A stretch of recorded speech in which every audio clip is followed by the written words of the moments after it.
There can be no not going in. When lives are at stake and every second counts, it's the only choice officers have. Here in Central Illinois, police aren't just trained on skills, but also state of mind.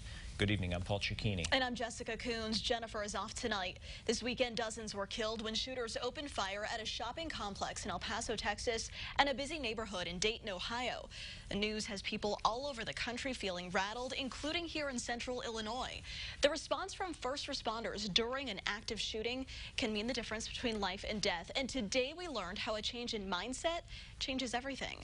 We have team coverage tonight. WCIA3's Emily Braun is live at the Police Training Institute in Champaign. Gabrielle Franklin is live in Springfield. First to Emily. Emily, officers there are learning to expect active shootings.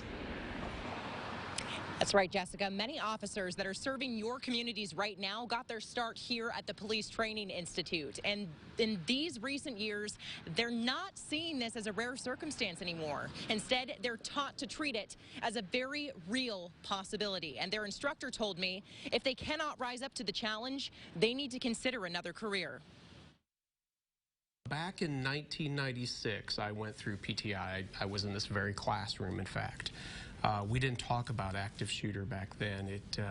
It wasn't a topic that was known about. Now, it's a topic many people worry about and at the heart of political debate. It's happening all over the country, in schools, churches, stores, bars, and busy areas of town. It's happened in Central Illinois. That's why Jeff Verkler with the Police Training Institute tells new officers, you cannot train enough for a job that can kill you. And in today's day and age, it's not a question of if, it's a matter of when. Every officer that goes through here needs to face himself in the mirror or herself in the mirror and say, can I go in and can I do this? His students aren't the only ones learning how to respond to active shooters. Many school leaders like Stacy Cherney are getting those skills too. So in our mindset, we're just preparing as though something will eventually happen. The U of I grad used to teach in Champaign. She's a principal in Pennsylvania now, but she says everyone can benefit from knowing how to keep themselves and others safe. And it can be a little scary to think about what possibly could happen, but at the same time, you feel a sense of empowerment because there is a plan in place.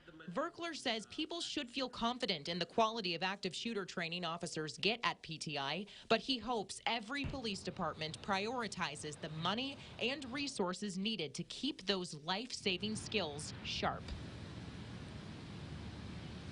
And his advice, if you ever find yourself in an active shooter situation, is this. First is to remain calm. Next, try to find a means of escape. And if you can't, find a place to lock yourself down and hide. And if you find yourself face to face with a shooter, pick up anything around you could use as a weapon and be prepared to fight for your life. Live in Champaign, Emily Braun, WCIA3, your local news leader. All right, Emily, thank you. President Trump responded to this weekend's mass shootings today. He said all Americans must work together to end them, saying, quote, in one voice, our nation must condemn racism, bigotry, and white supremacy. These sinister ideologies must be defeated. Hate has no place in America. The president also hinted on Twitter this morning he may support new background checks, but has not given out more details.